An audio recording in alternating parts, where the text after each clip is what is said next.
Today was a beautiful day off-grid, and a beautiful day to reflect on 2024 and dream about 2025. My name is Carenna. This is Shanae. And we are building strength by moving off-grid. In our short time off-grid in rural South Africa, we've learned 5 main things about growing our own food. I think they know. First thing is that it's hot in South Africa. We need shade for our baby chicks and for the ones that will be moved out here. Shanae asked me to cut these branches so that we can walk without being stuck.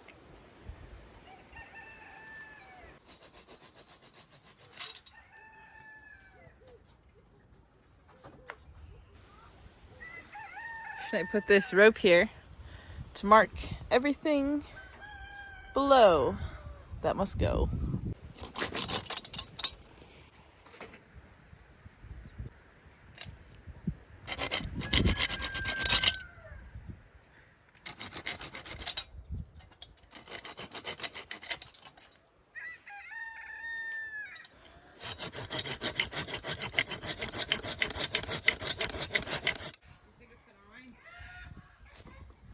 Is it gonna rain?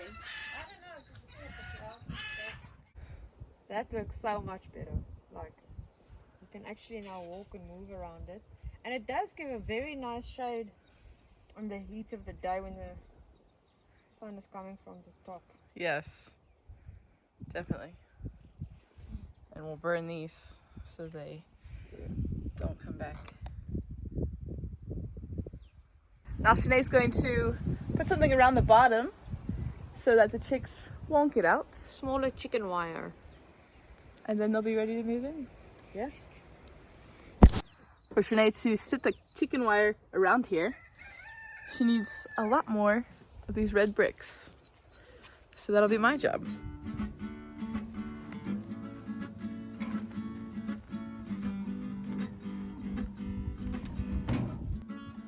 I'm gonna load these up while Shanae works on the fence.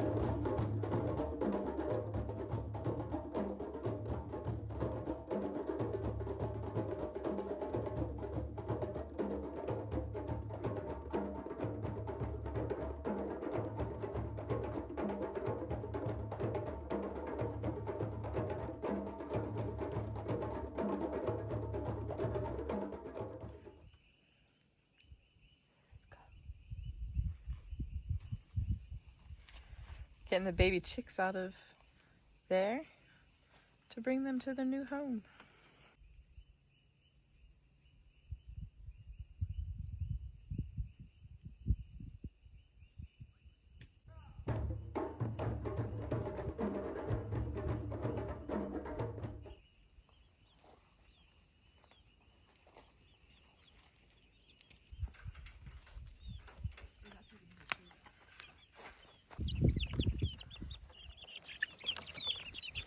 Where's all the other babies? So which one's he taking out? I'm looking for another white one. These are all still small, they must go in the other pen.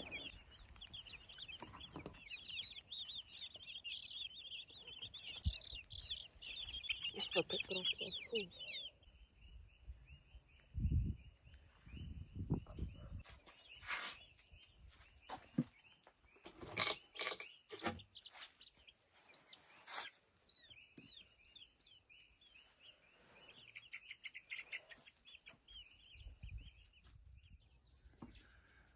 Good morning. It's okay. Do you like your new house? Let's check on the other babies.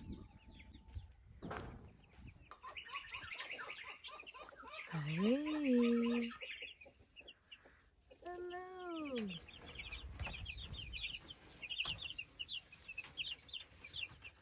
And you? Oh, okay. Second lesson that we learned is that South Africa is dry. Because of the heat and the dry weather, our spinach has not been doing good. So we're experimenting with self-watering. But we also need to move these spinach out of the sun so the new life can grow. We had the spinach at the side of the house for a while. It was doing well, but summer is coming and the heat of the day is coming in quick. So I'm gonna move these guys into the shade.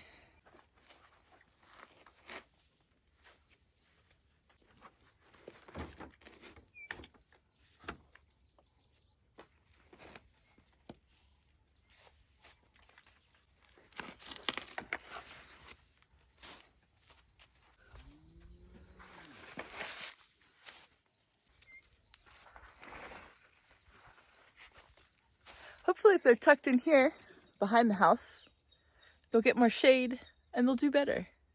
Because spinach was the only plant, or the only vegetable that we grew last year that we got a lot from. And that's probably because they got more shade when they were by the tent. But hopefully this will help.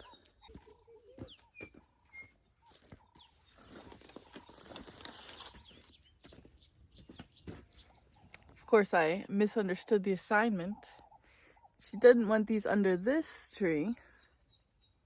She wants it under that tree. But first she wants me to move the chickens.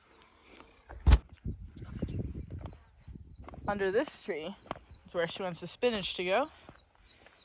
Gets nice shade throughout the day. Over there is where we put the mama chickens. And there we have some of the teenagers. And here are the babies. Sinead does all the planning around here. I just move things around.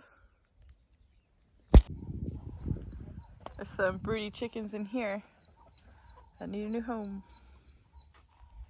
Going to the hen hotel again.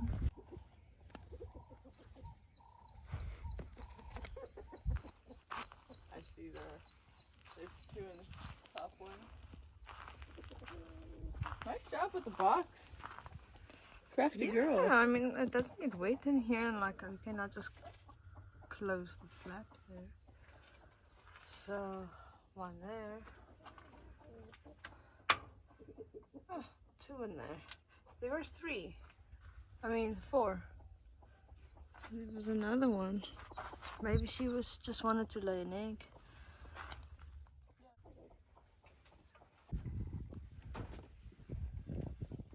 The front flap is at the top.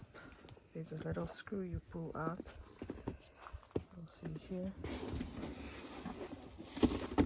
Okay, let's go put her in then. By that, on the other side. Oh, we'll come back.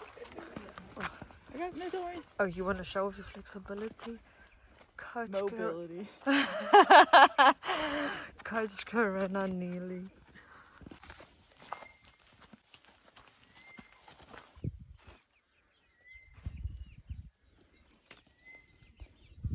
This is why you need mobility on the farm.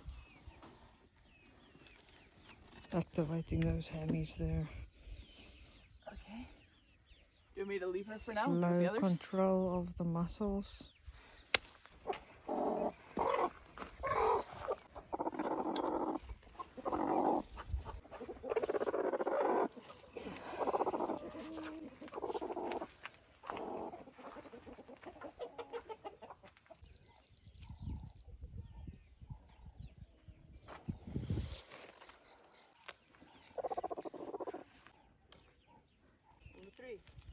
Yep.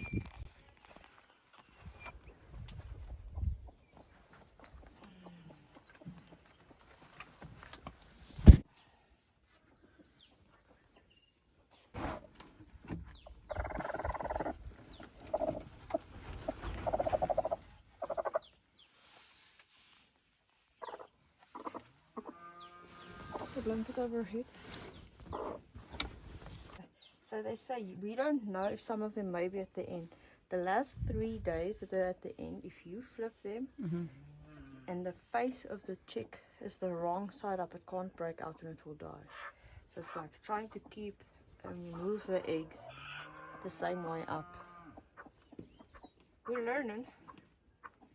Like I'll just pick these up just like that, and you want to put them in just like that. Alright. So they stay the same way up.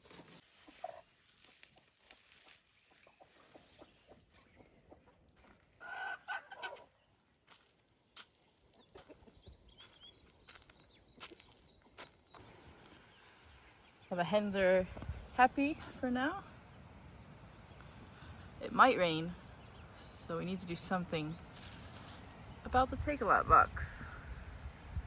Broody hens are happy. I'm gonna move the spinach to the correct tree.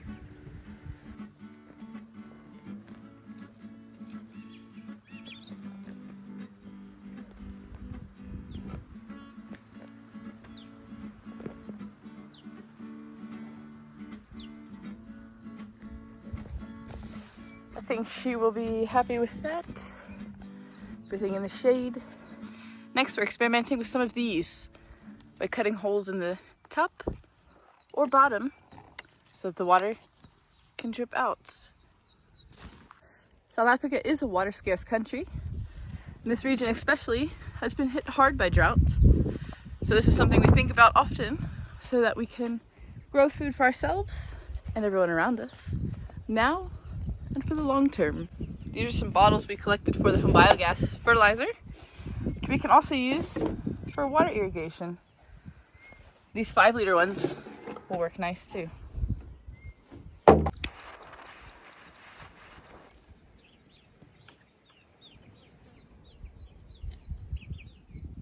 we're experimenting with putting them in different ways and seeing how it'll drip out to see how we can keep our plants watered the best way possible. The third lesson we've learned here is that rural South Africa is wild. Different animals like monkeys, mongoose come down from that side mainly into the garden and eat everything. So we hope to build a fence that encloses this area with us and the chickens, because these monkeys and mongoose terrorize and steal the eggs of our poor chickens. And on the outer perimeter, one day, will be goats and pigs or other large animals for milk and meat. Try to cut a little bit of this bush each day so that it's less overwhelming. Hopefully by the beginning of next year, we'll have enough space clear to build the fence. The fourth lesson that we've learned here is that South Africa is beautiful. Even the weeds have color and so many purposes.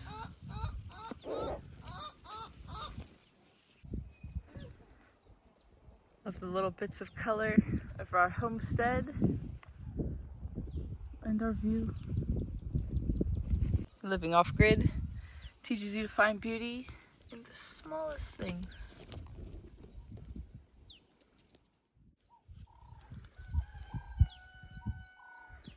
And my natural gym, Beauty, which will soon have flowers like proteas and more aloe plants, which we'll bring here from other parts of the land to create a natural space to build strength.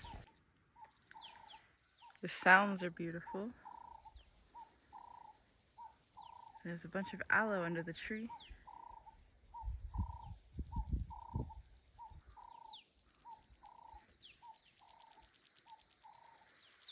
And these guys, beautiful in their own way, just not in my feet. We want to take care of this beautiful place that we have by keeping the ground covered until we can plant things, so the soil doesn't dry out, and so that a few things can grow.